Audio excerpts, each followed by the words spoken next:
ब्रह्महृदाय आदिकवये मुह्यन्ति अंशूरयः तेजो वायुमृतां यथा विनिमयो यत्र त्रिसर्गो वृषा धाम्ना स्वेन तदा निरस्तकुहकं सत्यं परं धीमहि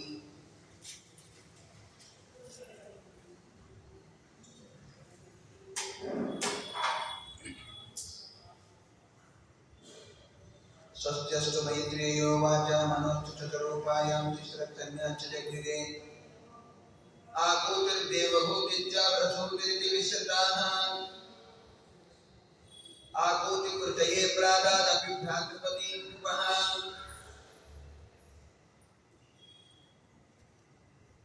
पुत्रिका धर्ममाश्रित्य शतरूपानुमोदितः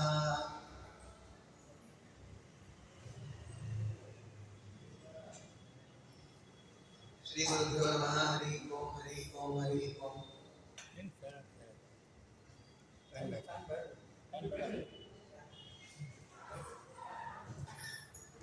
ಸ್ವಯಂಭೂ ಮನೆಯಲ್ಲಿ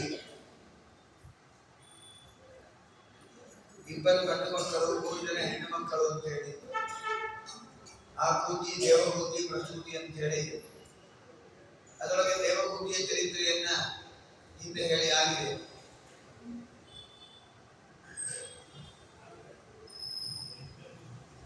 ಇನ್ನೊಬ್ಬ ಮಗಳು ಆಕೂತಿ ದೇವಿ,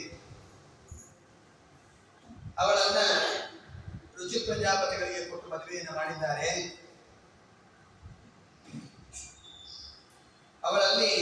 ಅವಳಿಂದ ಅವಳಿ ಮಕ್ಕಳು ಹುಟ್ಟಿದ, ಒಂದು ಗಂಡು ಒಂದು ಹೆಣ್ಣು. ಯಾರೋ ಅಲ್ಲ, ದೇವರು ಲಕ್ಷ್ಮೀ ದೇವಿ, ಯಜ್ಞನಾಮಕ ಭಗವಂತ ಹಾಗೂ ದಕ್ಷಿಣಾದೇವಿ.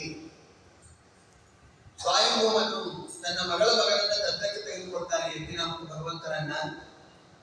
ಆಮೇಲೆ ದಕ್ಷಿಣಾ ದೇವಿಗೆ ಕೊಟ್ಟು ಮದುವೆಯನ್ನು ಮಾಡ್ತಾನೆ. ಅವರಲ್ಲಿ ಅವತಾರ ಮಾಡಿದವರೇ ತೋಜ ಪ್ರದೋಷ ಅಂತ ಹೇಳಿ 12 ಜನ. ಇದಾದ್ಮೇಲೆ ಅತ್ರಿ ಋಷಿಗಳು ಅನಸೂಯ ದೇವಿಯಲ್ಲಿ 3 ಜನ ಮಕ್ಕಳನ್ನ ಪಡಿತಾಳೆ, ತ್ರಿಮೂರ್ತಿಗಳನ್ನ.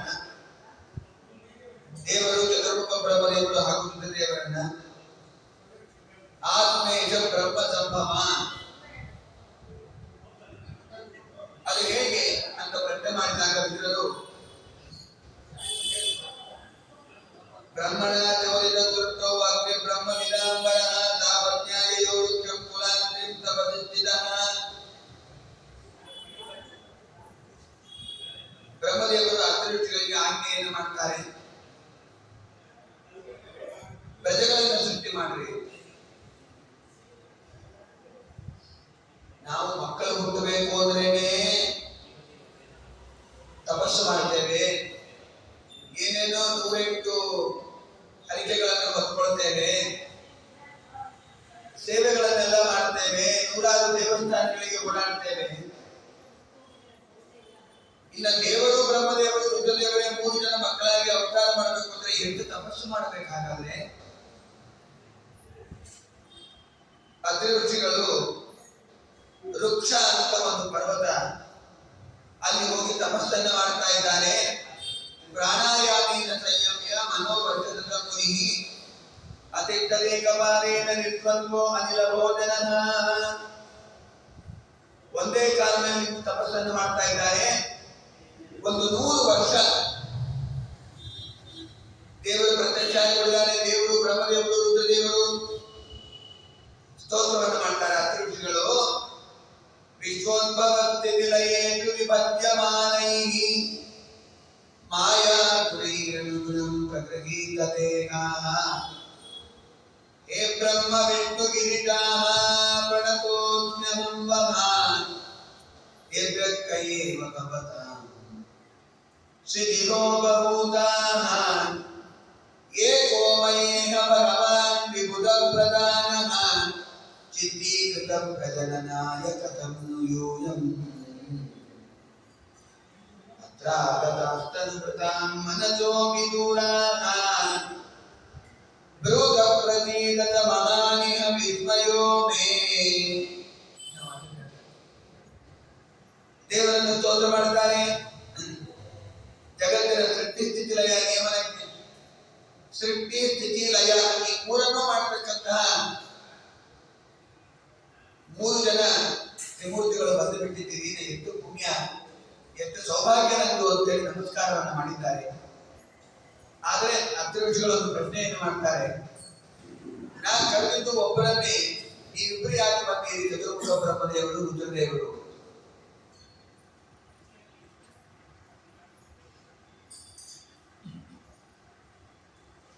ನಾನು ಧ್ಯಾನ ಮಾಡಿದ್ದು ಸಾಕ್ಷಾತ್ ಭಗವಂತನ ರೂಪ.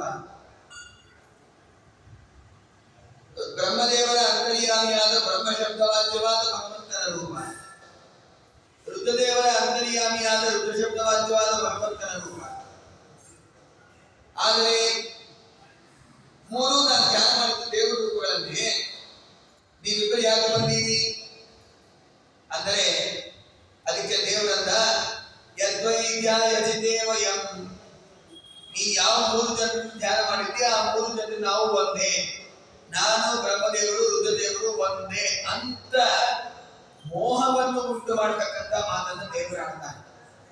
ಶ್ರೀಮದಾಚಾರ್ಯ ಭಾಗವತಾತ್ಮ ನಿರ್ಣಯವನ್ನು ಕೊಡ್ತಾರೆ. ದೇವರನ್ನು ಇದು ಮೇಲೆ ಕಾಣತಕ್ಕಂತಹ ಬ್ರಹ್ಮದೇವರು ರುದ್ರದೇವರು ಹಾಗೂ ದೇವರು ಒಂದೇ ಅಂತ ಅರ್ಥ ಅಲ್ಲ.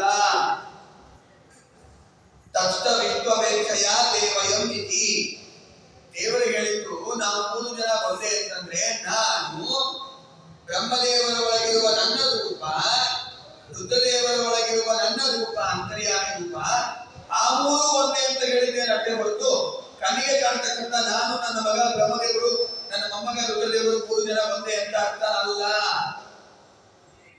ಶ್ರೀಮದಾಚಾರ್ಯ ಭಾಗವತ ನಿರ್ಣಯವನ್ನು ಕೊಡ್ತಾರೆ. ಬ್ರಹ್ಮವೈವರ್ತ ಪುರಾಣದ ಪ್ರಮಾಣವನ್ನು ಕೊಡ್ತಾರೆ ಶ್ರೀಮದಾಚಾರ್ಯ. ಸರಿ ಆಯ್ತು, ಹಾಗಾದ್ರೆ ನೀವೇ ಅವತಾರ ಮಾಡಿಬಿಡ್ರಿ ಅಂತ ಅತ್ಯ ಋಷಿಗಳು ಕೇಳ್ತಾರೆ. ಆವಾಗ ಅವತಾರ ಮಾಡಿದವರೇ ಸೋಮೋ ಭೂದ್ರಮಣ ಅಂತೇನ ದತ್ತ ಸೋಮ ದೂರ್ವಾಸರು ಅಂತ ದೇವರೇ ದತ್ತನಾಗಿ ಅವತಾರ ಮಾಡ್ತಾ ಇದ್ದಾನೆ, ದತ್ತಾತ್ರೇಯ ಅಂತ ನಾವೆಲ್ಲ ಕರಿತೇವೆ. ಇನ್ನು ಬ್ರಹ್ಮದೇವರಿಗೆ ಅವತಾರ ಇಲ್ಲ ಆದ್ದರಿಂದ ಸನ್ನಿಧಾನಯುಕ್ತರಾಗಿ ಚಂದ್ರ ಅವತಾರ ಮಾಡಿದ್ದಾನೆ. ಇನ್ನ ರುದ್ರದೇವರು ದುರ್ವಾಸರಾಗಿ ಅವತಾರ ಮಾಡಿದ್ದಾರೆ ಎಂಬ ವಿಚಾರವನ್ನು ತಿಳಿಸಿ, ಇನ್ನೊಬ್ಬ ಮಗಳು ಕದಮ ಪ್ರಜಾಪತಿಗಳ ಮಗಳು ಶ್ರದ್ಧಾ ಅಂತ ಆಂಗಿರಸರ ಹೆಂಡತಿ, ಅವಳಲ್ಲಿ ಅವತಾರ ಮಾಡಿದ 4 ಜನ ಹೆಣ್ಣು ಮಕ್ಕಳು, ಸಿನಿವಾಲಿ, ಕುಹು, ರಾಕ, ಹನುಮತಿ ಅಂತ ಹೇಳಿ 4 ಜನ ಹೆಣ್ಣು ಮಕ್ಕಳು. ಇದಾದ್ಮೇಲೆ ಪುಲಸ್ತ್ಯರ ವಂಶದಲ್ಲಿ ವಿಶ್ರವಸಂತ ಋಷಿಗಳು, ಅವರಿಗೆ 2 ಹೆಣ್ಣಂದಿರು, ಕೇಶಿನಿ ಮತ್ತು ಇಳಿಬಿಳ ಅಂತ. ಇಳಿಬಿಳನ ಮಗನೇ ಕುಬೇರ, ಐಳಿಬಿಳಿ ಅಂತ ಕರೀತಾರೆ. ಇನ್ನೊಬ್ಬ ಹೆಂಡತಿ ಕೇಶಿನಿ ಅಂತ, ಅವಳಲ್ಲಿ ಅವತಾರ ಮಾಡಿದವರೇ ರಾವಣ, ಕುಂಭಕರ್ಣ, ವಿಭೀಷಣ ಅಂತ ಬೋಧನೆ ತಿಳಿಸ್ತಾರೆ. ಇದಾದ್ಮೇಲೆ ಕ್ರತು ಎಂಬ ಋಷಿಗಳಿಂದ ಕ್ರಿಯಾದೇವಿಯಲ್ಲಿ ಅವತಾರ ಮಾಡಿದವರು 60,000 ಜನ ಮಕ್ಕಳು. ಅವರು ಇದ್ದೇ ಇರ್ತಾರೆ, ಹೆಬ್ಬೆರಳಿರ್ತಾರೆ, ವಾಲಕೀಯರು ಅಂತ ಕರೀತಾರೆ. ಅವರು ಸರಿಯಾಗಿ ಸೂರ್ಯನಿಗೆ ಅರ್ಘ್ಯ ಪ್ರದಾನವನ್ನು ಮಾಡ್ತಾರೆ. ಸೂರ್ಯೋದಯಕ್ಕೆ ಹಾಗೂ ಸೂರ್ಯಾಸ್ತಕ್ಕೆ ಅಡ್ಡಿಯನ್ನು ಬರತಕ್ಕಂಥ ಮಂದೇಹ ನಾಮಕ ದೈತ್ಯರು ಅವರನ್ನು ಸಂಹಾರ ಮಾಡುವುದರ ಸಲುವಾಗಿ. ಇದಾದ್ಮೇಲೆ ಪ್ರಜಾಪತಿಯಾಗಿರ್ತಕ್ಕಂಥ ದಕ್ಷ ಪ್ರಜಾಪತಿ ಅವಳ ಹೆಂಡತಿಯಾದ ಪ್ರಸೂತಿಯಲ್ಲಿ 16 ಜನ ಹೆಣ್ಣು ಮಕ್ಕಳನ್ನು ಪಡೆಯುತ್ತಾರೆ. ಅದರೊಳಗೆ 13 ಜನರನ್ನ ಯಮದೇವರು ಕೊಟ್ಟು ಮದುವೆಯನ್ನು ಮಾಡಿರುತ್ತಾರೆ. ಶ್ರದ್ಧಾ, ಮೈತ್ರಿ, ದಯಾ, ಶಾಂತಿ, ತೃಪ್ತಿ, ಪುಷ್ಟಿ, ಕ್ರಿಯಾ, ಉನ್ನತಿ, ಬುದ್ಧಿ, ಮೇಧ, ತಿತಿಕ್ಷಾ, ಕ್ರಿಯೆ, ಮೂರ್ತಿ ಅಂತ ಎಲ್ಲರೂ ಕೂಡ ಯಮಧರ್ಮರಾಜರ ಹೆಂಡತಿರು. ಆ ಯಮಧರ್ಮರಾಜರ ಹೆಂಡತಿಯಲ್ಲಿ ಮತ್ತೆ ಅವತಾರ ಮಾಡಿದವರೇ ನರನಾರಾಯಣ ದೇವರು ಅಂತ ನಾವೆಲ್ಲ ಕೇಳ್ತೇವೆ. ಇದಾದ್ಮೇಲೆ ವಿದುರರು ಪ್ರಶ್ನೆ ಮಾಡ್ತಾರೆ. ಭವೇ ನೀಲವತಾಂ ಪ್ರೇತೆ ಕಚ್ಚೋದು ಇದು ಗದ್ದಲನ್ನ ವಿದ್ವೇಷ ಮಗರೋತ್ಕಲ್ಮಾದೆ ಅನಾದೃತ್ಯ ಆತ್ಮಜಾಂತತೀಂ.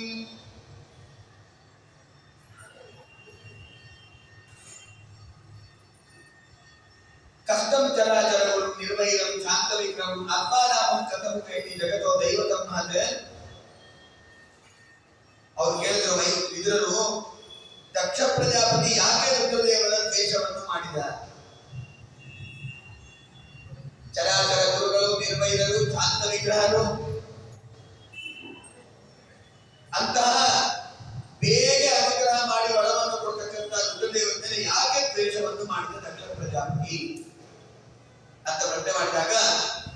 ವಿಶ್ವವಿದ್ಯಾವಂತಂತ್ರೇ ಕಮವೇದ ಮಹಾನಜಯ ತಥಾ ಮರಗಣಾತ್ಮವೇ ತಾನುಗಾತಃ ಗೋತ್ರಯ.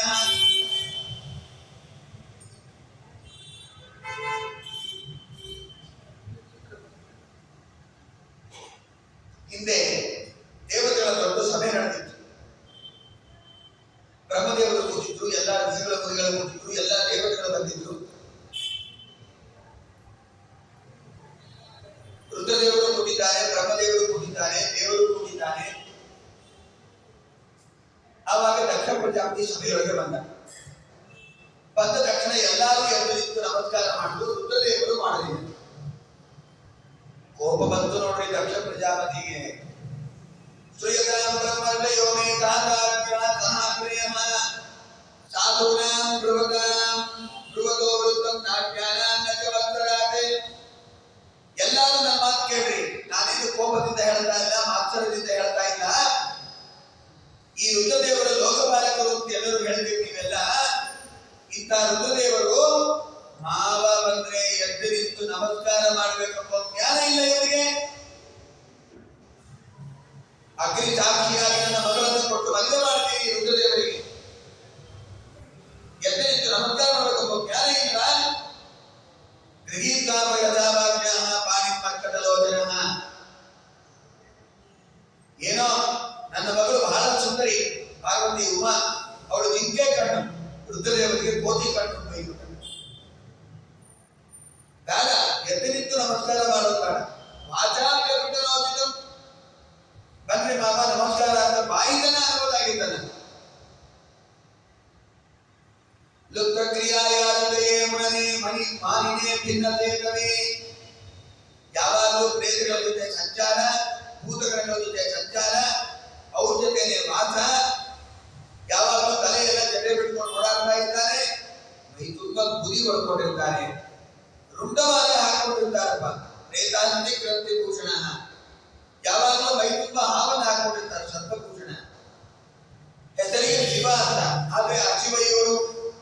ಆದ್ರೂ ನನ್ನ ಮಗಳನ್ನ ಯಾಕೆ ಕೊಟ್ಟು ಮದುವೆ ಮಾಡಿದ್ದೀರಿ ಅಂದ್ರೆ, ಇಗೋ ಇಲ್ಲಿ ಕೂತಿದ್ದಾರೆ ಚತುರ್ಮುಖ ಬ್ರಹ್ಮದೇವರು, ನಮ್ಮಪ್ಪ ದತ್ತಾಪದಮಯಾಚಾರ್ಯ ಕಳಪೆ ದಿನ ಬ್ರಹ್ಮದೇವರು ಆಜ್ಞೆ ಮಾಡಿದ್ದಾರೆ ಅಂತ ಕೊಟ್ಟಿದ್ದೀರಂತ ಇದ್ದರೆ ಕೊಡ್ತಾನೆ ಇದ್ದೀರಿ ನನ್ನ ಮಗಳು ದಾಕ್ಷಾಯಣಿ ಅಂತಿಷ್ಟು ಬೈದು ಶಾಪವನ್ನು ಕೊಡ್ತಾ ಇದ್ದಾರೆ. ಅಯಂತು ದೇವ ಎನ್ನಲೆ ಇಂದ್ರೋ ಬೇಂದ್ರಾದಿರ್ಭವ ಯಜ್ಞವಾಗ ಕಲವದಾಂ ದೇವೈ ದೇವಗಣಾತನಃ. ಇವತ್ತಿನಿಂದ ಯಜ್ಞದಲ್ಲಿ ಹವಿರ್ಭಾಗನೇ ರುದ್ರದೇವರಿಗೆ ಸಿಗೋದು ಬೇಡ ಅಂತ ಶಾಪವನ್ನು ಕೊಟ್ಟಿದ್ದಾರೆ. ಇದಾದ್ಮೇಲೆ ನಂಬಿ ದಕ್ಷ ಪ್ರಜಾಪತಿಗೆ ಶಾಪವನ್ನು ಕೊಡ್ತಾನೆ. ನಿಂಗೆ ಆಡಿತ್ತಲೇ ಬರಲಿ, ಸಂಸಾರದಲ್ಲೇ ಆಸಕ್ತನಾಗಿ ತತ್ವಜ್ಞಾನ ಲೋಪ ಆಗಲಿ ಅಂತ ಹೇಳಿ. ಇದಾದ್ಮೇಲೆ ಭೃಗು ಋಷಿಗಳು ಕೂಡ ನಂದಿ ಮೊದಲಾದವರಿಗೆ ಶಾಪವನ್ನು ಕೊಡ್ತಾರೆ. ಆಮೇಲೆ ಎಲ್ಲರೂ ಹೊರಟೋಗ್ಬಿಡ್ತಾರೆ ತಮ್ಮ ತಮ್ಮ ಲೋಕಕ್ಕೆ. ರುದ್ರದೇವರು ಮಾತ್ರ ಅಷ್ಟು ಬೈದರು ಸುಮ್ಮನೆ ಕೂತಾರೆ, ಏನು ಮಾತಾಡಿದ್ರು. ಇದಕ್ಕೆ ಸಹನೆ ಅಂತ ಕರೀತಾರೆ. ದಕ್ಷ ಪ್ರಜಾಪತಿ 10ನೇ ಕಕ್ಷಾದಲ್ಲಿ ಬರ್ತಾರೆ ತಾರತಮ್ಯದಲ್ಲಿ. ರುದ್ರದೇವರು 5ನೇ ಕಕ್ಷಾದಲ್ಲಿ ಬರ್ತಾರೆ. ಅಂತಹ ರುದ್ರದೇವರನ್ನ ಸೋತವರನ್ನ ಎಂದಾದ್ರೂ ಬೈಯೋದುಂಟೆ. ಸಿಕ್ಕಾಪಟ್ಟೆ ಬೈದುಳ್ಳ ಸಭೆ ಮಧ್ಯದಲ್ಲಿ. ಆದ್ರೂ ಸುಮ್ಮಗೆ ಇದ್ರು ರುದ್ರದೇವರು. ಅವರು ಗುಣ ನೋಡಿ, ಒಳ್ಳೆ ಗುಣ. ಹಿಂದೆ ಎನ್ನ ಬೈದವರೆಲ್ಲ ನಂದನ ಬೇಡಲಿ, ಮುಂದೆ ಎನ್ನ ಬೈದವರೆಲ್ಲ ಚೆಂದಾಗಿರಲಿ, ಒಂದು ಇಟ್ಟವರೆಲ್ಲ ಗುರುವೆ ಕಟ್ಟಿ ಬಾಳಲಿ, ಬಂದು ಬಂದವರಿಗೆ ಬಂದದ ಗದ್ದೆ ಬೆಳೆಯಲಿ. ಏನು ಬಲ್ಲೆ ಜನರಲ್ಲಿ ಎನ್ನ ಮಾನ ಭಂಗ ಮಾಡಿದವನಿಗೆ, ಜೇನು ತುಪ್ಪ ಸಕ್ಕರೆ ಊಟ ಆಗಲಿ ಅವನಿಗೆ, ಹಾನಿ ಬಾಳದಂತ ಲೋಕ ಸಿಗಲಿ ಅವನಿಗೆ, ಮಹಾನುಭಾವ ಮುಕುತಿ ಕೊಡು ನೆಲೆಯಾದಿ ಕೇಶವ. ಏನು ಬಲ್ಲೆ. ಇಷ್ಟಾಯಿತು.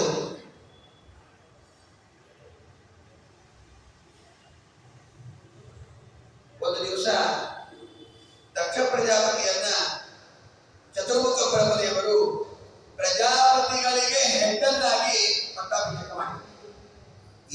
ಇಷ್ಟು ಗರ್ವ ಬಂತು ಇದು ದಕ್ಷ ಪ್ರಜಾಪತಿಗೆ. ನೋಡಿದ್ರ ನಮ್ಮಪ್ಪನನ್ನ ಎಂತ ದೊಡ್ಡ ಸ್ಥಾನದಲ್ಲಿ ಕೂರಿಸಿದ್ದಾನೆ ಅಂತೇಳಿ ಗರ್ವ ಬಂದೋಯ್ತು. ಇವಾಗ ನಾನು ರುದ್ರದೇವರನ್ನ ಅವಮಾನ ಮಾಡ್ತೀನಿ ಅಂತ ಹೇಳಿ ಬೃಹಸ್ಪತಿ ಸಭಾ ಅಂತ ಹೇಳಿ ಗಿರೀಶ್ವರ ಯಾಗವನ್ನು ಮಾಡಿದ್ದಾನೆ. ರುದ್ರದೇವರಿಗೆ ಅವಮಾನ ಮಾಡಬೇಕು ಅಂತಲೇ ಯಜ್ಞವನ್ನ ಮಾಡಿದ್ದಾನೆ.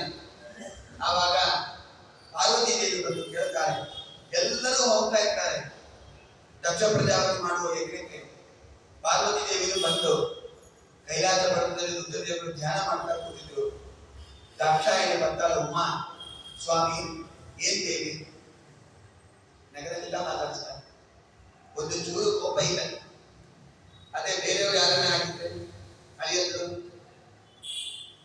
ಸ್ವಾಮಿ ಅಂತ್ಯ ಮಾತಾಡಿಸ್ಲಿಕ್ಕೆ ಬರ್ತೀಯ, ಮುಚ್ಚು ಬಾಯಿ, ನಿಮ್ಮಪ್ಪ ಬಾಯಿ ಬಂದ ಹೋಗಿ ನಿಮ್ಮ ಅಪ್ಪ ಅಂದ್ರೆ ಅಂತೇಳಿ ಬೈದು ಕಳಿಸ್ಕೊತಿದ್ರು.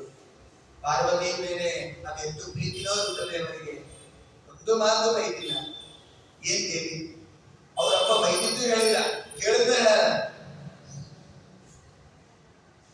ಪ್ರಜಾಪದೇವೇ ಋತುರತ್ಯತಾಮ್ರತಂ ನಿರ್ಯಾಮಿತೋ ಯಜ್ಞಮಮೋತ್ಸವಕ್ಕಿಲ ವಯಂ ಚ ತತ್ರಾನುಸರಾಮಕಾಮತೆ ಯದ್ಯಸ್ಮಿತಾಮಿ ವಿಪುಲಾ ಪ್ರಯಾಂತಿಃ ತಸ್ಮಿನ್ ಭಗಿನ್ಯೋ ಮಮ ಭರ್ತೃಭಿತ್ವಕೈಃ ಧ್ರುವಂ ಗಮಿಷ್ಯಂತಿ ಸುವೃತ್ತಿದೃಕ್ಷಮಃ ಅಗಮ್ಯ ತಸ್ಮಿನ್ ಭವತಾಮಿ ಕಾಮಯೇ ಸಗೋಪನೀತಂ ಪರಿಪರಗಮರಗಿತುಂ.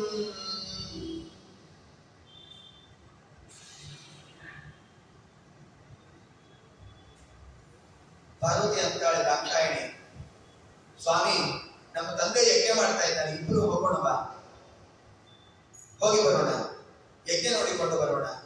ದೊಡ್ಡ ಉತ್ಸವ ನಡೀತಾ ಇದೆ, ಮೇಲೆಲ್ಲ ಆಕಾಶ ಮಾರ್ಗದಲ್ಲಿ ಹೋಗ್ತಾ ಇದ್ದಾರೆ.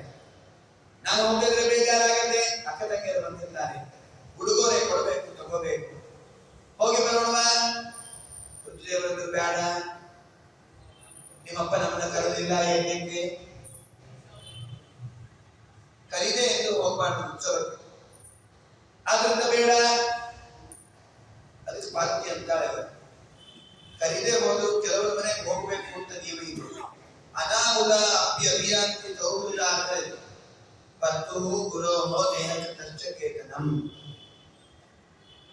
ಗುರುಗಳ ಮನೆಗೆ, ಗುರುಗಳು ಅಂದ್ರೆ ತಂದೆ ತಾಯಿಗೆ ಬರ್ತಾರೆ, ಅತ್ತೆ ಮಾವನು ಬರ್ತಾರೆ. ಗಂಡನ ಮನೆಗೆ, ಗುರುಗಳ ಮನೆಗೆ,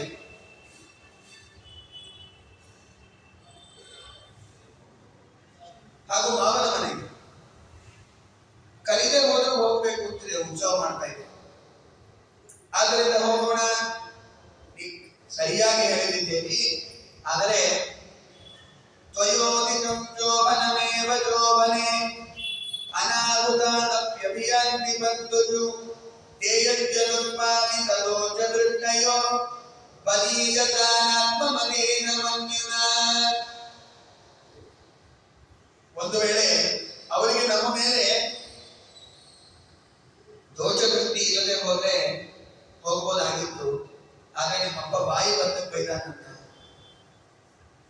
ಏನೋ ನಮಸ್ಕಾರ ಮಾಡಿಲ್ಲ ಅಂತ ಹೇಳಿ ಬಾಯಿ ಬಂದಂಗೆ ಬೈದು ಬಿಟ್ಟಿದ್ದಾನೆ, ಅವಮಾನ ಮಾಡಿದ್ದಾನೆ.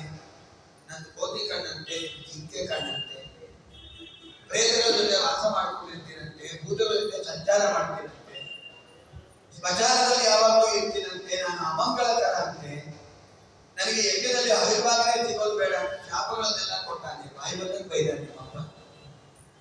ಪಾರ್ವತಿಯನ್ನು ಯಾಕೆ ಬೈದಾರೆ? ನಾನು ನಮಸ್ಕಾರ ಮಾಡಿಲ್ಲ ಅಂತ. ಮಾಡಿಬಿಟ್ರೆ ಆಗೋಗ್ತಾ ಇತ್ತಲ್ಲ, ಒಂದು ನಮಸ್ಕಾರಕ್ಕೆ ಏನು ಹೋಗ್ತಿತ್ತು, ಮಾವ ನಮಸ್ಕಾರ ಅಂತ ಹೇಳಿಬಿಟ್ರೆ ಆಗೋಗ್ತಾ ಇತ್ತು. ಹೌದು, ಯಾಕೆ ಮಾಡಿಲ್ಲ ಅಂತಂದ್ರೆ ಯಾವಾಗ ಯಾವಾಗ ನಮಸ್ಕಾರ ಮಾಡ್ಬೇಕು ಅನ್ನೋದು ತಿಳ್ಕೋತೀವಿ ನೀನು. ಪ್ರತ್ಯುತ್ತಮ ಪ್ರಶ್ರಯಣಾಭಿಮಾನಂ ವಿಧೀಯತೆ ತ್ರಾವಿತಸ್ಸು ಮಧ್ಯವೇ ಪ್ರಾಗ್ಮೇ ಪರಸ್ಮೈ ಪುರುಷಾಯ ಚೇತಸಃ ಗುಣಾಚಯಾಯೈ ಪ್ರಣತೇನ ಮಾನಿನೇ ಸತ್ವಂ ವಿಶುದ್ಧಂ ವಸುದೇವ ಚರ್ಚಿತಂ ಯದೀಯತೆ ತತ್ರ ಭುವಾನ್ ಅಪಾವೃತಃ ಸತ್ವಂ ಚ ಯಸ್ಮಿನ್ ಭಗವಾನ್ ವಾಸುದೇವೋ ಯದೋಕ್ಷಜೋ ಮೇ ಮನಸಾ ವಿಧೀಯತೆ. ದಾಕ್ಷಾಯಣಿ ಅಂತಾಳೆ ಉಮಾದೇವಿ, ನೀವ್ಯಾಕೆ ನಮಸ್ಕಾರ ಮಾಡಿಲ್ಲ? ರುದ್ರದೇವರದ್ದು ನಮಗಿಂತ ದೊಡ್ಡವರು ಕುಳಿತಾಗ ಅವರಿಗಿಂತ ಚಿಕ್ಕವರಿಗೆ ಅವರ ಎದುರಿಗೆ ನಮಸ್ಕಾರ ಮಾಡಬಾರದು. ಬ್ರಹ್ಮದೇವರು ಕೂತಾರೆ, ಅವರಿಗಿಂತ ದೊಡ್ಡವರ ನಿಮ್ಮಪ್ಪ, ಅವ್ರಿಗೂ ನಂಗೆಲ್ಲ ಅವ್ರಿಗಿಂತ ಚಿಕ್ಕವರಿಗೆ ನಮಸ್ಕಾರ ಮಾಡೋದು ತಪ್ಪಲ್ಲ. ಇನ್ನೊಂದು, ನಾನು ಪ್ರತ್ಯಕ್ಷವಾಗಿ ಬ್ರಹ್ಮದೇವರ ಎದುರಿಗೆ ಅವರ ಹೃದಯ ಮಂಟಪದಲ್ಲಿ ವಾಸುದೇವ ನಾಮಕ ಭಗವಂತನನ್ನು ನೋಡ್ತಾ ಧ್ಯಾನ ಮಾಡ್ತಾ ಇದ್ದೇನೆ. ಆ ಸಮಯದಲ್ಲಿ ಬಂದು ನಮಸ್ಕಾರ ಮಾಡಿಲ್ಲ ಅಂತಂದ್ರೆ ಧ್ಯಾನಕ್ಕೆ ಕೂತಿದ್ದೆ, ಅದಕ್ಕೆ ಮಾಡ್ಲಿಕ್ಕಾಗಿಲ್ಲ, ಮನಸ ನಮಸ್ಕಾರ ಮಾಡೀನಿ, ಅದನ್ನು ತಿಳ್ಕೊಳ್ದೆ ನಿಮ್ಮಪ್ಪ ನನ್ನ ಎಷ್ಟು ಬೈತಾನೆ, ನನ್ನ ಮೇಲೆ ದ್ವೇಷ ಕಾಲುತ್ತಾ ಇದ್ದಾನೆ ನಿಮ್ಮಪ್ಪ, ಅದರಿಂದ ನಾನು ಬರೋದಿಲ್ಲ, ನಾನು ಹೋಗ್ತೇನೆ ಸ್ವಾಮಿ. ಬೇಡ ಮೊದಲು ಬೇಡ ಅಂದ್ರು, ಇಲ್ಲ ನಾನು ಹೋಗ್ತೀನಿ, ಆಯ್ತು ಹೋಗ್ಬ. ಆದ್ರೆ ನಿಮ್ಗೆ ಮಾತು ಹೇಳ್ತೀನಿ, ಯದಿಯು ಗಣೇಶ ಸತ್ಯಾಯ ಮಂತ್ರಜೋ ಭದ್ರಂ ಭವತ್ಯಾನ ತಥೋ ಭವಿಷ್ಯತಿ. ನನ್ನ ಮಾತು ನೀ ಅಲ್ಲಿ ಮೀರಿ ಹೋದ್ರೆ ನಿನಗೆ ಒಳ್ಳೇದಾಗೋದಿಲ್ಲ. ಸರಿ ಆಯ್ತು. ಆ ನಂದಿ ಮೊದಲಾದ ಎಲ್ಲ ಭೂತಗಣಗಳು ಕೂಡ ದೇವರ ವಾಹನ, ರುದ್ರದೇವರ ವಾಹನ, ಬೆನ್ನ ಮೇಲೆ ಕೂಡಿಕೊಂಡು ಪಾರ್ವತಿ ದೇವಿಯನ್ನು ಮೆರವಣಿಗೆ ಮಾಡುತ್ತಾ ಕರ್ಕೊಂಡು ಹೋಗಿದ್ದಾರೆ. ಉಮಾ ಕಾತ್ಯಾಯಿನಿ ಗೌರಿ ದಾಕ್ಷಾಯಿನಿ ಹಿಮವಂತ ಗಿರಿಯ ಕುಮಾರಿ ರಮಯ ರತನ ಪದ ಕಮಲ ಮನುಪೆ ನಿತ್ಯ ಅಮರ ವಂದಿತ ನಿಗ ಜಗಮನೆ ಭವಾನಿ. ಉಮಾ ಕಾತ್ಯಾಯಿನಿ ಗೌರಿ ಕರ್ಕೊಂಡು ಹೋಗಿದ್ದಾರೆ, ಮೆರವಣಿಗೆ ಮಾಡ್ತಾ ತುಂಬಿದ ಆ ಯಜ್ಞ ಮಂಟಪ ಕರ್ಕೊಂಡು ಹೋಗಿದ್ದಾರೆ. ದಕ್ಷ ಪ್ರಜಾಪತಿಗಳಿಂದ ಯಾರು ಮಾತಾಡೋದು ಬೇಡ್ರಿ ಉಮಾದೇವಿಯನ್ನ, ಆದ್ರೆ ಅವರ ಅಮ್ಮ ತಂಗಿಯರೆಲ್ಲ ಮಾತಾಡ್ಬಿಟ್ಟು ಕರ್ಕೊಂಡ್ ಬಂದಿದ್ದಾರೆ ಒಳಗೆ. ಅಪ್ಪ ಯಾಕೆ ನನ್ನ ಮೇಲೆ ಕೋಪದಿಂದ ಇದ್ದಾರಮ್ಮ, ನಿಮ್ಮಪ್ಪ ಯಾವಾಗಲೂ ಅಷ್ಟೇ ಕೋಪಿಟ್ಟು ಬ್ರಾಹ್ಮಣ ಬಿಟ್ಬಿಡು, ನಾವು ಮಾತಾಡ್ತಾ ಇದ್ವಲ್ಲ ಬಾ ಕೂತ್ಕೋ ಅಂತೇಳಿ ಆತನಾಗಿ ಕೂತಿದ್ದಾರೆ ಉಮಾದೇವಿಗೆ. ಯಜ್ಞ ಶುರುವಾಯಿತು. ರುದ್ರದೇವರಿಗೆ ಆಹುತಿನೇ ಕೊಟ್ಟಿಲ್ಲ. ಒಂದು ಕೋಪವನ್ನು ನೋಡ್ರಿ, ಗಂಟಂಗೆ ಅವಮಾನ ಮಾಡಿದ್ದಕ್ಕೆ. ಅರುದ್ರ ಭಾಗಂ ತಮ ವೇಗದಾತ್ವರಂ ಮಿತ್ರಾಜ ವೇಗೇಕತಗೇಲನಂ ವಿಭೋ ಅನಾದೃತಾಯ ವಿಗತದರ್ಜದೀತ್ಮನಿ ಯುಗೋಪಲೋಕಾನಿ ಮದಕ್ಷತಿ ರುಜಾ. ಕೋಪ ಬಂತು ನೋಡ್ರಿ ಪಾರ್ವತಿ ದೇವಿಗೆ. ದಕ್ಷ ಪ್ರಜಾಪತಿ ಹೇಳಲಿಲ್ಲ ಯಜ್ಞ ಮಂಟಪದಿಂದ, ನನ್ನ ಗಂಡನನ್ನ ಅವಮಾನ ಮಾಡ್ತೀಯ ನೀನು. ನಯಸ್ಯ ಲೋಕೆ ಜದಿನಾರಿನ ಪ್ರಿಯಸ್ತತ ಪ್ರಿಯೋ ಮೇಘಮೃತ ಪ್ರಿಯಾತ್ಮನಃ ತಸ್ಮಿನ್ ಸಮತ್ತಾತ್ಮನಿ ಮುಕ್ತ ವೈರಗೆ ಹೃದಯ ಭವಂತಂ ಕದಮ ಪ್ರದೀಪಗನ. ಯಾರನ್ನೂ ದ್ವೇಷ ಮಾಡದೇ ಇರೋ ನನ್ನ ಗಂಡನ ದ್ವೇಷ ಮಾಡ್ತಿಲ್ಲಪ್ಪ ನೀನು. ಸಾಮಾನ್ಯವಾಗಿ ಎಲ್ಲ ಮನುಷ್ಯರು ಗುಣಗಳಿದ್ರೆ ಎತ್ತಿ ಹಿಡಿದು ದೋಷಗಳನ್ನು ಮುಚ್ಚಾಕ್ತಾರೆ ಸಜ್ಜನರು. ನನ್ನ ಗಂಡನ ಒಂದೇ ಒಂದು ನಮಸ್ಕಾರ ಮಾಡಿಲ್ಲ ಎಂಬುದು ಚಿಕ್ಕ ದೋಷವನ್ನ ಎತ್ತಿ ಹಿಡಿದು ನನ್ನ ಗಂಡನ ಎಲ್ಲ ಸಭೆ ಬಂದಿದ್ದ ಅವಮಾನ ಮಾಡಿ ಬೈತಾಗಿ ದೋಷಾಂಪರೇಕಾಮಿ ಗುಣೇತ್ವದಾದವೋ ಗೃಹಂತಿಗೆ ಜಿನ್ನಭವಾದಶಾದಿಜಾನ ನಾಚರ್ಯವೇ ತತ್ವಗುಳೀತವಿನ್ನವೋ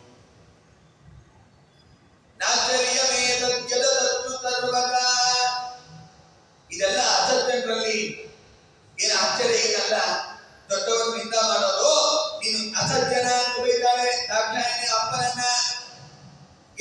ಇನ್ನೊಂದೇನೆ, ನೀನು ನನ್ನ ಗಂಡ ಅಮಂಗಲಕರಾಧ್ಯ, ಪ್ರತಿನಿತ್ಯ ಶಿವ ಶಿವ ಶಿವ ಅಂತ ಸ್ಮರಣೆ ಮಾಡಿದ್ರೆ ಪಾಪಗಳನ್ನೆಲ್ಲ ಪರಿಹಾರ ಮಾಡಿ ಅಪರೋಕ್ಷ ಜ್ಞಾನ ಕೊಟ್ಟು ವೈಕುಂಠವನ್ನು ಕೊಡ್ತಾರೆ ಅಂತ ನನ್ನ ಗಂಡನ ನೀನು ಅಮಂಗಳಾಧ್ಯ. ಯದ್ವಕ್ಷರಂ ನಾಮ ಗಿರೇರಿತಂ ಗಣ ಸಕೃತ ಸಂಗಾದಗಮಾತು ಮಂತಿತದೆ ಪವಿತ್ರ ಕೀರ್ತಿಂ ತಮಲಂಗ ಜಾತನಂ ಭವಾನಮೋ ವೇತ್ತಿ ಶಿವಂ ದಿವೇತರನ. ಆಗಮ ಸಿದ್ಧಾಂತ ಮೂಲದ ಜಪವಿದು ಶಿವ ಶಿವ ಶಿವ ಶಿವ. ನಿಮ್ಮ ರೋಗದ ಮೂಲವ ಕೆಡಿಪ ಔಷಧವಿದು ಶಿವ ಶಿವ ಶಿವ ಶಿವ ಶಿವ ಶಿವ ಶಿವ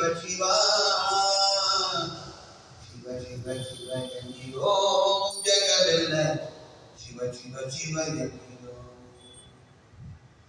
ಮನುಜ ಜನ್ಮದಿ ಹುಟ್ಟಿ ಮೈ ಮರೆಯದಿರಬೇಡಿ ಶಿವ ಶಿವ ಶಿವ ಶಿವ ನಿಮ್ಮ ತನು ಮನ ಪ್ರಾಣವ ವ್ಯರ್ಥವ ಮಾಡದೆ ಶಿವ ಶಿವ ಶಿವ ಶಿವ ಅಪರಾಧ ಕೋಟಿ ತ್ಯಜಿಸಬೇಕಾದರೆ ಶಿವ ಶಿವ ಶಿವ ಶಿವ ಮುಂದೆ ಉಪಮಿತರೋ ಮಿತರನಿಯತ ಜಪಮಿತು ಶಿವ ಶಿವ ಶಿವ ಶಿವ ಶಿವ ಶಿವ ಶಿವ ಶಿವ ಶಿವ ಶಿವ ಶಿವ ಎನ್ನಿರೋ ಜಗವೆಲ್ಲ ಶಿವ ಶಿವ ಶಿವ ಎನ್ನಿರೋ ಜವನ ಪದೆಯಲಿ ಭುಜಯಿಸಬೇಕಾದರೆ ಶಿವ ಶಿವ ಶಿವ ಶಿವ ನಿಜ ಸುವಿಮಲ ಮುಕ್ತಿಯ ಪಡೆಯಬೇಕಾದರೆ ಶಿವ ಶಿವ ಶಿವ ಶಿವ ಪವನ ಪದವಿಯನ್ನು ಪಡೆಯಬೇಕಾದರೆ ಭುವನಕ್ಕೆ ಬಲ್ಲಿದರಾಗಬೇಕಾದರೆ ಶಿವ ಶಿವ ಶಿವ ಶಿವ ನೀವು ಪವನ ಪದವಿಯನ್ನು ಪಡೆಯಬೇಕಾದರೆ ಶಿವ ಶಿವ ಶಿವ ಶಿವ ಶಿವ ಶಿವ ಶಿವ ಶಿವ ಶಿವ ಶಿವ ಶಿವ ಎನ್ನಿರೋ ಜಗವೆಲ್ಲ ಶಿವ ಶಿವ ಶಿವ ಎನ್ನಿರೋ ಗುರುಲಿಂಗ ಜಂಗಮವ ಅರಿಯಬೇಕಾದರೆ ಶಿವ ಶಿವ ಶಿವ ಶಿವ ಮುಂದೆ ಪರಮಾತ್ಮನ ನೀವು ತಿಳಿಯಬೇಕಾದರೆ ಶಿವ ಶಿವ ಶಿವ ಶಿವ ಪೃಥ್ವಿಗೆ ಸದ್ಗುರು ಆಗಬೇಕಾದರೆ ಶಿವ ಶಿವ ಶಿವ ಶಿವ ತತ್ವಪತಿಯಾಗಿ ಕೇಶವನ ಕೂಡಬೇಕಾದರೆ ಶಿವ ಶಿವ ಶಿವ ಶಿವ ಶಿವ ಶಿವ ಶಿವ ಶಿವ ಶಿವ ಶಿವ ಶಿವ ಎನ್ನಿರೋ ಜಗವೆಲ್ಲ ಶಿವ ಶಿವ ಶಿವ ಎನ್ನಿರೋ ಶಿವ ಶಿವ ಶಿವ ಶಿವ ಶಿವ ಶಿವ ಶಿವ ಶಿವ ಯತ್ಪಾದ ಪದ್ಮಂ ಮಹಾಧರ್ಮನೋಲಿ ಬಿಟ್ಟಿಗೆ ವಿಧಂ ಬ್ರಹ್ಮರತಾವತಾಂತಿವಿಗಿ ಲೋಕಜ್ಜಯ ಸ್ವರ್ಜತಿ ಜಾತಿ ಕೊಟ್ಟಿನ ಭವಾಂತುರ್ಯತಿ ವಿಶ್ವ ಬಂಧವೇ ಯಾವ ರುದ್ರದೇವರ ಪಾದ ಧೂಳಿಯನ್ನ ತಲೆ ಮೇಲೆ ಹಾಕಿಕೊಂಡು ನಮಸ್ಕಾರ ಮಾಡಿ ಉಪದೇಶವನ್ನ ತೆಗೆದುಕೊಂಡು ಉದ್ಧಾರ ಆಗಬೇಕು ಇಂದ್ರಾದಿ ದೇವತೆಗಳು ಕಾದು ನಿಂತಿರ್ತಾರೋ ಅದನ್ನ ಗಂಡನ ವೈದ್ಯಾರಿಯನ್ನು ದ್ವೇಷ ಮಾಡ್ತೀಯ ನಿನ್ನಿಂದ ಹುಟ್ಟಿದ ಈ ದೇಹ ಇರಬಾರದು ಅಂತ ಹೇಳಿ ಸಮಾಧಿಯಾಗಿ ನಿಂತ ಸುಟ್ಟುಕೊಂಡು ಬೂದಿ ಆಗಿಬಿಟ್ಟಿದ್ದಾರೆ. ಈ ವಿಚಾರ ರುದ್ರದೇವರಿಗೆ ನಾರದರು ತಿಳಿಸುತ್ತಾರೆ. ಆಮೇಲೆ ನಾರದರು ಜಟಾವನ್ನ ಅಪ್ಪಳಿಸಿ ವೀರಭದ್ರನನ್ನು ಸೃಷ್ಟಿ ಮಾಡ್ತಾರೆ. ಆ ವೀರಭದ್ರ ಹೋಗಿ ರುದ್ರದೇವರ ವಿಶೇಷ ಆವೇಶ ಉಳ್ಳವನಾಗಿ ದಕ್ಷ ಪ್ರಜಾಪತಿ ತಲೆಯನ್ನು ಕತ್ತರಿಸಿಬಿಡ್ತಾನೆ. ಆಮೇಲೆ ರುದ್ರದೇವರನ್ನ ಬ್ರಹ್ಮದೇವರು ದೇವರನ್ನು ಸಮಾಧಾನ ಮಾಡಿ ಯಜ್ಞದಲ್ಲಿ ಅವಿಭಾಗ ಸಿಕ್ಕಿಲ್ಲಪ್ಪ, ಯಜ್ಞದಲ್ಲಿ ಉಳಿದ ಭಾಗ ಇಲ್ಲ, ನೀನು ಸ್ವೀಕಾರ ಮಾಡುವಂತ ಮನವನ್ನು ಕೊಟ್ಟು ಇದಾದರೆ ಮುಂದೆ ಪರ್ವತರಾಜನ ಮಗಳಾಗಿ ದಾಕ್ಷಾಯಿಣಿ ಅವತಾರ ಮಾಡ್ತಾ ಇದ್ದಾಳೆ. ಅವಾಗ ಮದುವೆ ಮಾಡಿಕೊಳ್ತಾರೆ ಮತ್ತೆ ರುದ್ರದೇವರು ಪಾರ್ವತಿ ದೇವಿಯನ್ನ. ಅವಾಗ ಒಂದು 100 ವರ್ಷ ಭೋಗ ಮಾಡ್ತಾರೆ. ಆವಾಗ ರುದ್ರದೇವರ ವೀರ್ಯದಿಂದ ಅವತಾರ ಮಾಡಿದವರೇ ಸ್ಕಂದ ಅಂತ ಹೇಳಿ ಅವರನ್ನೇ ದೇವತೆಗಳ ಸೇನಾಧಿಪತಿಯನ್ನಾಗಿ ಮಾಡಿದ್ದಾರೆ ವಿಚಾರ ತಿಳಿಸಿಕೊಡ್ತಾರೆ. ಯಾಯೇ ಉದ್ದಾನ ಪಾದಜ್ಯ ಸುನೀತಿ ಸುರುಚಿತ್ತಯೋ ಸುರುಚಿ ಪ್ರೇಯತಿ ಪತ್ಯುನೇತರಾಯ ಚ್ಯುತೋ ಧ್ರುವಃ. ಸ್ವಯಂವರ್ಗದ ಇನ್ನೊಬ್ಬ ಮಕ್ಕಳಾದ ಉದ್ದಾನ ಪಾದ, ಅವನಿಗೆ 2 ಹೆಣ್ಣಂದರು ಸುನೀತಿ ಸುರುಚಿ ಅಂತ ಹೇಳಿ. ಆ ಸುರುಚಿ ಬರೀ ಭೋಗದಲ್ಲಿ ಆಸಕ್ತಿ ಆದವಳು, ಆಸ್ತಿ ಮೇಲೆ ಕಣ್ಣಿಟ್ಟವಳವಳು. ಸುನೀತಿ ಬರೀ ಧರ್ಮವನ್ನು ತಿಳಿದವಳು. ಆ ಸುನೀತಿಯ ಮಕ್ಕಳೇ ಧ್ರುವರಾಜರು. ಒಂದು ದಿವಸ 2ನೇ ಹೆಂಡತಿಯ ಮಗ ಉತ್ತಮನನ್ನ ತೊಡೆ ಮೇಲೆ ಕೂರಿಸಿಕೊಂಡು ಉದ್ದಾನ ಪಾದ ಉದ್ದಾಡ್ತಾ ಇದ್ದಾನೆ. ಧ್ರುವರಾಜ ನಾನು ಅಪ್ಪ ತೊಡೆ ಮೇಲೆ ಕೂರ್ತೀನಿ ಅಂತ ಬಂದರು. ತಕ್ಷಣ ಬಂದು ನೋಡಿ ಎದ್ದು ಅಲ್ಲಿಂದ ಸಿಂಹಾಸನದಿಂದ ಸುರುಚಿ ನವಚಂದ್ರಪತಿ ನಗರೀಕೋಮಯ ಯತ್ಮುಖ್ಯಾವತಿನ ಪಾಲ್ವಜ ತಪದಾರಾಜ ಗುರುಂ ತದ್ದೇವಾನುಗ್ರಹೇಣಮೇ ಗರ್ಭೇಸ್ಮಿನ್ ಸಾಧಯಾತ್ಮಾನಂ ಯದೀಚ್ಛತಿ ಕೃಪಾಸನಂ. ಅವಳ ಅಂತಾಳೆ, ಕೈಯಿಂದ ಗರ್ಭದ ಎಳೆದೊಟ್ಟು ಕೂಡಬಾರದು ನಿಮ್ಮ ಅಪ್ಪನ ತೊಡೆ ಮೇಲೆ ನೀನು ನನ್ನ ಗರ್ಭದಲ್ಲಿ ಹುಟ್ಟಿಲ್ಲ. ತಪಸ್ಸು ಮಾಡು, ದೇವರ ಪ್ರತ್ಯಕ್ಷ ಮಾಡ್ಕೋ, ಸುರುಚಿ ಕಲ್ಲಲ್ಲಿ ಹುಟ್ಟಬೇಕು ಅಂತ ಕೇಳ್ಕೊ, ಆಮೇಲೆ ನಿಮ್ಮಪ್ಪ ತೊಡೆ ಮೇಲೆ ಕೂರಿಸ್ತೇನೆ. ದೇವರ ದರ್ಶನ ಆದ್ರೆ ಮತ್ತೆ ಗರ್ಭವಾಸ ದುಃಖ ಯಾರು ಬರ್ತಾರೆ? ಅಳ್ತಾ ಅಳ್ತಾ ಬಂದಿದ್ದಾರೆ ದೇವರಾಜನ ತಾಯಿ ಹತ್ರ. ಕಣ್ಣು ಒರೆಸ್ತಾ ಸುನೀತಿ ಅಂತಾಳೆ, ನಿಮ್ಮ ಚಿಕ್ಕಮ್ಮನ ಓದಿದ್ದಾಳೆ ಅಂತ ನಿಮ್ಮ ಚಿಕ್ಕಮ್ಮನ ಮೇಲೆ ಶಾಪ ಹಾಕ್ಬೇಡಪ್ಪ, ಯಾರಿಗೂ ಮನಸ್ಸಿನಲ್ಲೂ ಕೆಡು ಬಯಸಬೇಡ, ಅವ್ರು ಮಾಡಿದ ಪಾಪ ಹುಡ್ತಾರೆ. ಒಂದು ಬಂಗಾರದಂತ ಮಾತಾಡ್ತಾಳೆ ಸುನೀತಿ.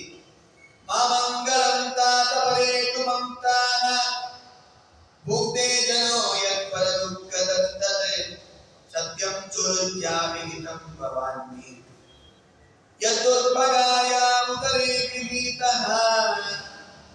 ಯಾರಿಗೂ ಕೆಡು ಬಯಸಬೇಡಪ್ಪ, ಚಡಪಕುರ ಚಡೆಯು, ಇನ್ನೊಬ್ಬರಿಗೆ ಕೆಡುವನ್ನು ಬಯಸಿದ್ರೆ ನಮಗೆ ಕೆಡು ಆಗತ್ತಪ್ಪ. ನಿಮ್ ಚಿಕ್ಕಮ್ಮ ಶಾಪ ಹಾಕ್ಬೇಡ ನೀನು. ಮತ್ತೆ ಏನ್ ಮಾಡ್ಲಮ್ಮ, ಬ್ರಹ್ಮಾಯಿ ದೇವತೆಗಳಿಗೆ ಸ್ಥಾನ ಕೊಡುವ ದೇವರು ಇನ್ನೊಂದು ಸ್ಥಾನ ಕೊಡೋದಿಲ್ಲಪ್ಪ. ಆರಾಧನೆಯ ದೋಷ ಪಾದ ಪದ್ಮಿ ದೀಪಸೆ ಜ್ಞಾನ ಅಂತ ತಪಸ್ಸು ಮಾಡಪ್ಪ, ದೇವರನ್ನು ಕುರಿತು ಧ್ಯಾನ ಮಾಡುವಂದಾಗ ಏನೋ ಮನೆಯಲ್ಲೇ ಕೂತ್ಕೊಂಡು ಧ್ಯಾನ ಮಾಡ್ತಾನೆ ಅಂತ ಅನ್ಕೊಂಡಿದ್ರು. ಆದ್ರೆ ದುರಾದರು ಮನೆ ಬಿಟ್ಟವರು, ಮನೆ ಧ್ಯಾನ ಮಾಡ್ಲಿಕ್ಕಾಗಲ್ಲ ಅಂತ ಹೇಳಿ. ಯಾಕಂದ್ರೆ ನಾವೆಲ್ಲ ಆಟದ ಬರ್ತೀವಲ್ಲ. ದಾರಿಯಲ್ಲಿ ನಾರದರು ಭೇಟಿಯಾಗಿದ್ದಾರೆ. ದೇವರ ಗುಣಗಳನ್ನ, ದೇವರ ರೂಪವನ್ನ ವರ್ಣನೆ ಮಾಡಿ ತಲೆ ಮೇಲೆ ಕೈ ಇಟ್ಟು ಓಂ ನಮೋ ಭಗವತೆ ವಾಸುದೇವಾಯ ಮಂತ್ರವನ್ನು ಉಪದೇಶ ಮಾಡಿದ್ದಾರೆ. ಯಮುನಾ ನದಿ ತೀರ್ಥತ್ರ ಮಧುವನ ಅಂತ, ಅಲ್ಲಿ ಹೋಗಿ 5 ತಿಂಗಳ ತಪಸ್ಸನ್ನು ಮಾಡಿದ್ದಾರೆ, ಉಪವಾಸ ಇದ್ದು. ಯದೈಕ ಪಾದೇನ ತಪಾರ್ತಿವಾತ್ಮಜಸ್ತೋಗರಂಗುಟ್ಟನಿ ಪೀಡಿತಾಮನಿ ನನಾಮ ತತ್ರಾಗ್ನಮಿದೇಂದ್ರ ನಿಂದಿತ ತನೀವ ಸೌರ್ಯೇ ನರದ ಪದೇ ಪದೇ. ಯಾವಾಗ ದೇವರಾಜರು ತಪಸ್ಸನ್ನು ಮಾಡಲಿಕ್ಕೆ ಅಂತ ಹೋದ್ರೋ, ಈ ಕಡೆ ಉದ್ದಾನ ಪಾದ ಅಳತಾ ಕೂತಿದ್ದ. ನಾರದರು ಬಂದ್ರು, ಯಾಕಪ್ಪ ಉದ್ದಾನ ಪಾದ ಅಳತಾ ಇದ್ದೀನಿ? ಏನು ಮಾಡಲಿ ಸ್ವಾಮಿ?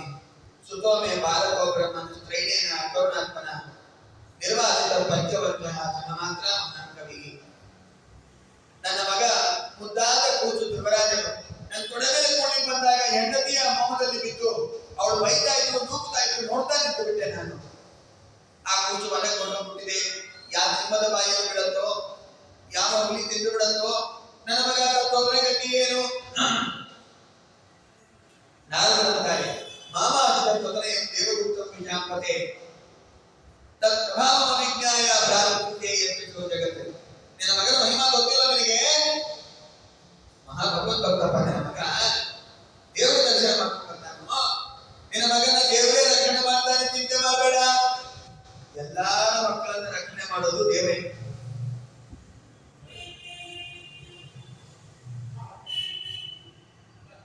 ತಲ್ಲಣಿತ ನೀರು ಕಂಡ್ಯತಾನು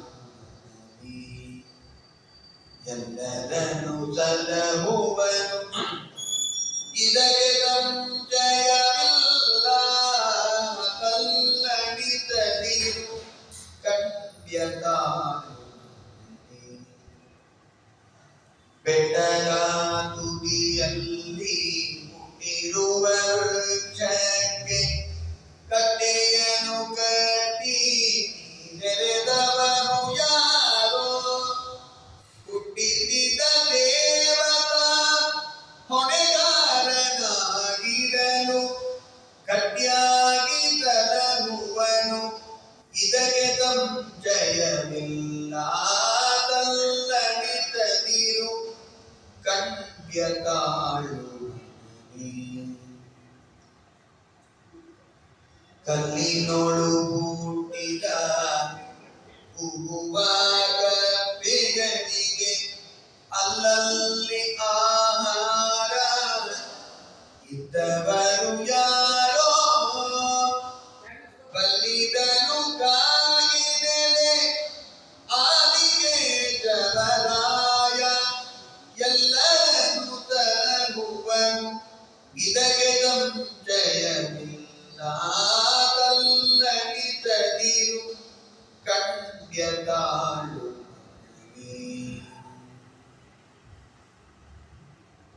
ದೇವರ ರಕ್ಷಣೆ ಮಾಡ್ತಾನೆ ಮಗ ನನ್ನ ಅಂತ ಹೇಳಿ ಸುದುಷ್ಟರಂ ಕರ್ಮ ಕೃತ್ವ ಲೋಕಪಾಲೈನ ಪಿತೃವು ಎಚ್ಚೆದ್ದೆದರದವರಾದ ಎಂದು ವಿವೇಚಿಸುತ್ತವ. ಯಾವ ದೇವರಿಗೂ ಮಾಡಲಿಕ್ಕಾಗದೇ ಇರುವ ಘೋರವಾದ ಅದ್ಭುತವಾದ ತಪಸ್ಸನ್ನು ಮಾಡಿ ದೇವರು ದರ್ಶನ ಮಾಡ್ಕೊಂಡು ಬರ್ತಾನಪ್ಪ ನಿನ್ನ ಮಗ ಅಂತ ಹೇಳಿಬಿಟ್ಟು ನಾರದರು. ಹಂಗೆ ಹೇಳಿಬಿಟ್ರೆ ದೇವರಿಗಿಂತ ದೊಡ್ಡವರು ಅಂತ ಹಾಕ್ಬಿಡ್ತಾನೆ. ಅದಕ್ಕೆ ಜೀವದಾದ ದೇವರು ಕೊಡ್ತಾರೆ. ನಾಚಕ್ಯಂ ದೇವತಾನ ಅಂತೂ ಇದನ್ನೇ ಕುರಿತ ಜಗದಾಭಿರಗೋರ್ತಿ ಯದನ್ಯ ವಿಹಿತಂಬುದಾನ ಐತಿ ಬ್ರಾಹ್ಮಣಿ. ದೇವತೆಗಳಿಗೆ ಅಚಕ್ಯವಾದ ತಪಸ್ಸು ಅಂತ ಯಾವುದು ಇಲ್ಲೇ ಇಲ್ಲ. ಆದರೂ ಅವರವರಿಗೆ ಕೀರ್ತಿ ಬರಲಿ ಅಂತ ಅವರೇ ಮಾಡಲಿ ಅಂತ ಸುಮ್ಮನೆ ಇರ್ತಾರಂತೆ. ಹಾಗಾಗಿ ತಪಸ್ಸನ್ನು ಮಾಡಲಿಕ್ಕೆ ಬಿಟ್ಟಿದ್ದಾರೆ. ದೇವರು ಪ್ರತ್ಯಕ್ಷ ಆಗಿದ್ದಾನೆ. 5 ತಿಂಗಳು ತಪಸ್ಸನ್ನು ಮಾಡಿದ್ದಾರೆ. ಮಾತೆ ಒಳಗೆ ಬಂದಿಲ್ಲ. ದೇವರು ಶಂಖವನ್ನು ಮುಟ್ಟಿಸಿದ. ಯೋಗ ಪ್ರವಿಷ್ಟ ಮಮ ವಾಚ ವಿಮಾಂ ಪ್ರದುಕ್ತಾಂ ಸಂಜೀವಯತ್ಯ ಕಿಲ ಶಕ್ತಿ ಧರತ್ವದಾಮ್ನ ಅನ್ಯಾಂ ಜಗತ್ತ ಚರಣತ್ರವಣತ್ವಗಾಮಿ ಪ್ರಾಣಂ ನಮೋ ಭಗವತೆ ಪುರುಷಾಯ ತುಭ್ಯಂ ಯಾನಿರವೃತ್ತಿಸ್ತನುಭೃತಂ ತವ ಪಾದ ಪದ್ಮಾಧ್ಯಾನತ್ವಮಜ್ಜನಕಥಾ ಶ್ರವಣೇನ ವಾದ್ಯ ಸಾ ಬ್ರಹ್ಮಣಿ ತ್ವಮಹಿಮನ್ಯಪಿನಾಥಮಾಭೂ ಕಿಂವಂತಕಾಲಿ ವಿಲ್ತಾಂ ಪತತಾಂ ವಿಮಾನಾತೆ. ದೇವರಾಜ ಚೆನ್ನಾಗಿ ಸ್ತೋತ್ರ ಮಾಡ್ತಾರೆ ಭಗವಂತನನ್ನ. ದೇವರ ಅನುಗ್ರಹ ಮಾಡಿ ವರವನ್ನು ಕೊಡ್ತಾನೆ. ನೀನೇ ಅಪ್ಪ ಮುಂದೆ 36,000 ವರ್ಷ ರಾಜ್ಯಭಾರ ಮಾಡೋರು. ನಿನ್ನ ತಮ್ಮ ಗಂಧರ್ವರ ಜೊತೆ ಯುದ್ಧ ಆಡಿ ಸತ್ತೋಗ್ತಾನಪ್ಪ. ನಿಮ್ಮ ಚಿಕ್ಕಮ್ಮ ಅವನ ಹುಡುಕ್ಲಿಕ್ಕೆ ಅಂತ ಹೋಗಿ ಕಾಲಿಟ್ಟು ಅವರು ಸತ್ತೋಗ್ತಾರೆ. ನೀನೇ 36,000 ವರ್ಷ ರಾಜ್ಯಭಾರ ಮಾಡಬೇಕು. ನಂಗೆ ಬೇಡ ಸ್ವಾಮಿ, ರಾಜ್ಯಭಾರ ಇಲ್ಲ, ನಿನ್ ಜೊತೆ ಬಂದು ಬಿಡ್ತೀನಿ. ಇಲ್ಲಪ್ಪ, ಇನ್ನ ನಿನ್ನ ಪ್ರಾರಬ್ಧ ಕರ್ಮ ಉಳಿದಿದೆ.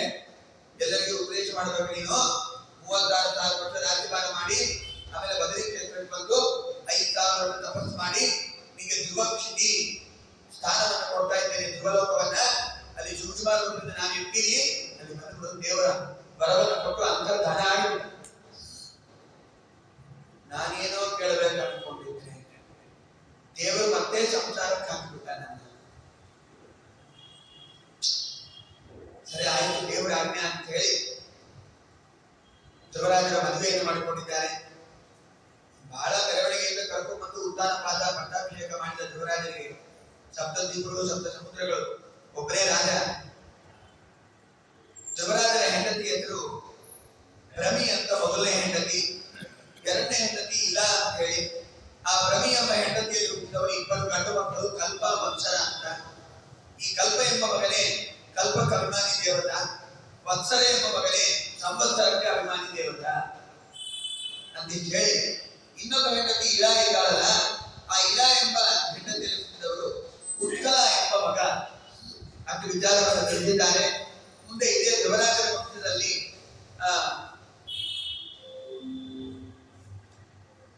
ಸುನೀತ ಅಂಗ ಅಂತ ರಾಜ ಅವತಾರ ಮಾಡ್ತಾ ಇದ್ದಾರೆ. ಈ ಕಡೆ ಧ್ರುವರಾಜರ ಮಕ್ಕಳಿಗೆ ರಾಜ್ಯಭಾರವನ್ನು ಒಪ್ಪಿಸಿ ಆತ್ಮಸ್ತ್ಯ ಪತ್ಯ ಸುಹೃದೋ ಬಲವೃದ್ಧ ಕೋಶಂ ಅಂತಃಪುರಂ ಪರಿವಿಹಾರ ಭುವಜ್ಜಲಮ್ಯಾನ ಭೂಮಂಡಲಂ ಜಲಧಿ ಮೇಕಲಮಾಕಲಯ್ಯ ಕಾಲೋಪದೃಷ್ಟಮಿತಿ ಸಂಪ್ರಯೋ ವಿಶಾಲಾಂ. 36,000 ವರ್ಷ ರಾಜ್ಯಭಾರ ಮಾಡಿ ಬದರಿ ಕ್ಷೇತ್ರಕ್ಕೆ ಹೋಗಿ 5,000 ವರ್ಷ ತಪಸ್ಸನ್ನು ಮಾಡಿ ಧ್ರುವಲೋಕಕ್ಕೆ ಹೊರಟಿದ್ದಾರೆ. ತಾಯಿಯನ್ನು ಕರೆದುಕೊಂಡು ಇದಾದ್ಮೇಲೆ ಮತ್ತೆ ಇವರ ವಂಶದಲ್ಲಿ ಅಂಗ ಅಂತ ರಾಜ, ಅವರ ಮಗ ವೇನ ಮಹಾದುಡ್ಡ, ಅವರನ್ನ ಋಷಿಗಳೆಲ್ಲ ಸಂಹಾರ ಮಾಡಿಬಿಡ್ತಾರೆ. ಆವಾಗ ಧ್ರುವರಾಜರ ವಂಶ ನಿಂತೋದಾಗ ಆ ವೇನನ ಕೈಯನ್ನು ಮಥನ ಮಾಡಿದಾಗಲೇ, ಬಲಗೈಯನ್ನು ಮಥನ ಮಾಡಿದಾಗ ಹುಟ್ಟಿದವರು ಋತುಚಕ್ರವರ್ತಿ. ವಿಜೇತವಾಗಿ ಆ ಋತುಚಕ್ರವರ್ತಿಯಲ್ಲಿ ಭಗವಂತನ ಸನ್ನಿಧಾನ ಇದ್ದಕ್ಕಾಗಿ ಎಲ್ಲಾ ದೇವತೆಗಳು ಕೂಡ ಆ ಋತುಚಕ್ರವರ್ತಿಯನ್ನು ಸೇವೆಯನ್ನು ಮಾಡ್ತಾ ಇದ್ರು ಅಂತ ಹೇಳ್ತಾರೆ. ಆ ಋತುಚಕ್ರವರ್ತಿ ಪ್ರಜೆಗಳಿಗೂ ಕೂಡ ಧರ್ಮೋಪದೇಶವನ್ನು ಮಾಡಿದ ಮಹಾವೈರಾಗ್ಯ ಚಿಂತಾಮಣಿ. ನಾರದ ತರಕಾರಿಗಳ ಉಪದೇಶವನ್ನು ಕೂಡ ತೆಗೆದುಕೊಂಡಿದ್ದ ರಾಜ. ಮುಂದೆ ಋತುಚಕ್ರವರ್ತಿ ತನ್ನ ಹೆಂಡತಿ ಜೊತೆ ತಪಸ್ಸಿಗೆ ಅಂತ ಹೊರಟುಬಿಟ್ಟಿದ್ದಾರೆ. ಅವರ ಮಕ್ಕಳಿಗೆ ರಾಜ್ಯಭಾರವನ್ನು ಒಪ್ಪಿಸಿದ್ದಾರೆ. ಮುಂದೆ ಈ ಕಡೆ ಈ ಋತುಚಕ್ರವರ್ತಿಯ ವಂಶದಲ್ಲೇನೆ ಪ್ರಾಚೀನ ಪರಿಹಿತ ರಾಜ, ಅವರ ಮಕ್ಕಳೇ ಪ್ರಚೇತಸರು. ಅವರಿಗೆ ರುದ್ರದೇವರು ಉಪದೇಶವನ್ನು ಮಾಡ್ತಾರೆ. ಆ ಪ್ರಚೇತಸರ ಮಕ್ಕಳೇನೆ ದಕ್ಷ ಪ್ರಜಾಪತಿಗಳು. ದಕ್ಷ ಪ್ರಜಾಪತಿಗಳು 11,000 ಮಕ್ಕಳನ್ನ ಪಡಿತಾರೆ. ಹರಿಯಶ್ವರು ಚಬಲಾಶ್ವರು ಅಂತ ಅವರಿಗೆಲ್ಲ ನಾರದರು ಸನ್ಯಾಸ ಕಳಿಸಿ ಬಿಡ್ತಾರೆ. ಇದಾದ ನಂತರ ಮುಂದೆ ಚತುರ್ಥ ಸ್ಕಂದ ಕಡೆ ಭಾಗದಲ್ಲಿ ಪ್ರಾಚೀನ ವರ್ಗಿ ಬರೀ ಕರ್ಮಗಳನ್ನೇ ಮಾಡ್ತಾ ಇರಬೇಕಾದಾಗ ನಾರದರು ಬಂದು ಅವರಿಗೆ ಪುರಂದರೋಪಾಖ್ಯಾನವನ್ನು ಉಪದೇಶ ಮಾಡಿ ತತ್ವಜ್ಞಾನವನ್ನು ಪಡೆದ್ರೇನೆ ಮೋಕ್ಷ ಅಲ್ಲ, ಕರ್ಮದಿಂದ ಮೋಕ್ಷ ಅಲ್ಲ ಅಂತ ಬೋಧನೆ ತಿಳಿಸಿಕೊಡ್ತಾರೆ. ಇದಾದ್ಮೇಲೆ ಸ್ವಯಂಭುವನ ಇನ್ನೊಬ್ಬ ಮಕ್ಕಳಾದ ಪ್ರಿಯವ್ರತ ಮಹಾರಾಜರು ಮದುವೆನೇ ಮಾಡ್ಕೊಂಬಲ್ಲ ಅಂತ ನಾರದರ ಉಪದೇಶದಿಂದ ಸನ್ಯಾಸಾತ್ಮ ತಗೋಬೇಕು ಅಂದಾಗ ಬ್ರಹ್ಮದೇವರೇ ಬಂದು ಉಪದೇಶ ಮಾಡಿ ಹಂಗೆಲ್ಲ ಮಾಡಬೇಡಪ್ಪ, ಮದುವೆ ಮಾಡಿಕೊಂತ ಆಜ್ಞೆ ಮಾಡಿದ್ದಾರೆ. ಬ್ರಹ್ಮದೇವರ ಆಜ್ಞೆಯಿಂದ ಮದುವೆಯನ್ನು ಮಾಡಿಕೊಂಡಿದ್ದಾರೆ. ಪರಿಗಿಷ್ಪತಿ ಅಂತ ವಿಶ್ವಕರ್ಮನ ಮಗಳು, ಆ ವಿಶ್ವಕರ್ಮನ ಮಗಳಾದ ಅವಳನ್ನು ಮದುವೆ ಮಾಡಿಕೊಂಡು 10 ಜನ ಗಂಡು ಮಕ್ಕಳನ್ನು ಪಡೆದಿದ್ದಾರೆ. ಆದ್ರಿಂದ ಇಂಪಜಿತ್ವ ಯಜ್ಜಿಬಾಬು ಮಹಾವೀರ ಗಿರಿಜನೇತ ಕೃತಪಟ್ಟ ಸಮನ ಮೇಧಾತಿಥಿ ಹೋತ್ರ ಕವಿ ಅಂತೇಳಿ ಇದಾದ ಮೇಲೆ ಅದರಲ್ಲಿ 7 ಜನರನ್ನ ಸಪ್ತದ್ವೀಪಗಳನ್ನಾಗಿ ವಿಭಾಗ ಮಾಡಿ ಆ 7 ಜನ ಮಕ್ಕಳಿಗೆ ಕೊಟ್ಟಿದ್ದಾನೆ ರಾಜ ಪ್ರಿಯವ್ರತ ಮಹಾರಾಜ. ಇನ್ನು 3 ಜನ ಸನ್ಯಾಸಿಗಳಾಗಿ ಹೊರಟು ಹೋಗುತ್ತಿದ್ದಾರೆ. ಈ ಪ್ರಿಯವ್ರತ ಮಹಾರಾಜರಿಗೆ ಇನ್ನೊಬ್ಬ ಹೆಂಡತಿ, ಅವಳಲ್ಲಿ ಉತ್ತಮ ತಾಪಸ ನೈವತ ಅಂತ ಹೇಳಿ ಅವರೆಲ್ಲ ಮನ್ವಂತರಾಧಿಪತಿಗಳಾಗಿ ಮತ್ತೆ ಹೊರಡುತ್ತಿದ್ದಾರೆ. ಈ ಕಡೆ ಪ್ರಿಯವ್ರತ ಮಹಾರಾಜರು ಮೇರು ಪರ್ವತವನ್ನ ತನ್ನ ರಥದಿಂದ ಪ್ರದಕ್ಷಿಣೆ ಹಾಕಿ ಸಪ್ತದ್ವೀಪಗಳು ಸಪ್ತ ಸಮುದ್ರಗಳನ್ನು ನಿರ್ಮಾಣ ಮಾಡಿದರು ಅಂತ ಹೇಳ್ತಾರೆ. ಪ್ರಿಯವ್ರತ ಮಹಾರಾಜರೇ ಸಪ್ತದ್ವೀಪ ಸಪ್ತ ಸಮುದ್ರಗಳನ್ನು ನಿರ್ಮಾಣ ಮಾಡಿಲ್ಲ. ಸೃಷ್ಟಿಯ ಆದಿ ಕಾಲದಲ್ಲಿ ದೇವರೇ ಸಪ್ತದ್ವೀಪ ಸಪ್ತ ಸಮುದ್ರಗಳನ್ನು ನಿರ್ಮಾಣ ಮಾಡಿಬಿಟ್ಟಾನೆ. ಅದೆಲ್ಲ ಕಸ ತುಂಬಿಕೊಂಡಿತ್ತು, ಅದನ್ನ ಜೀರ್ಣೋದ್ಧಾರ ಮಾಡಿದ್ದಾನೆ ಅಷ್ಟೇ ಪ್ರಿಯವ್ರತ ಮಹಾರಾಜ ರಥದ ಚಕ್ರದಿಂದ. ಪೂರ್ವಸಟ್ಟ ಕಥಾವೃತ್ಯ ತುಲಾಚಕ್ರೆ ಪ್ರಿಯವ್ರತ ಸಮುದ್ರಾಂತೇನ ತತ್ಕರ್ತೆ ತ್ಯಾಗೇನ ಪ್ರಿಯವ್ರತಂ ಅಂತ ಹೇಳಿ ಇಲ್ಲಿ ಹೇಳಿದ್ದಾರೆ. ಮುಂದೆ ಈ ಪ್ರಿಯವ್ರತ ಮಹಾರಾಜರ ಮಕ್ಕಳು ಆದಿರೇಂದ್ರ ಮಹಾರಾಜ, ಅವರ ಮಕ್ಕಳು ನಾಭಿರಾಜ. ಆ ನಾಭಿರಾಜನ ಮಗನೇ, ಆ ನಾಭಿರಾಜ ತಪಸ್ಸು ಮಾಡಿದ್ದಕ್ಕಾಗಿ ದೇವರೇ ಮಗನಾಗಿ ಅವತಾರ ಮಾಡಿದ್ದಾನೆ. ಅವನೇ ಋಷಭನಾಮಕ ಭಗವಂತ. ಅವರ ಹೆಂಡತಿ ಜಯಂತಿ ಸಾಕ್ಷಾತ್ ಲಕ್ಷ್ಮೀ ದೇವಿಯ ಅವತಾರ. ಅವರಲ್ಲಿ ಅವತಾರ ಮಾಡಿದವರು 100 ಜನ ಗಂಡು ಮಕ್ಕಳು.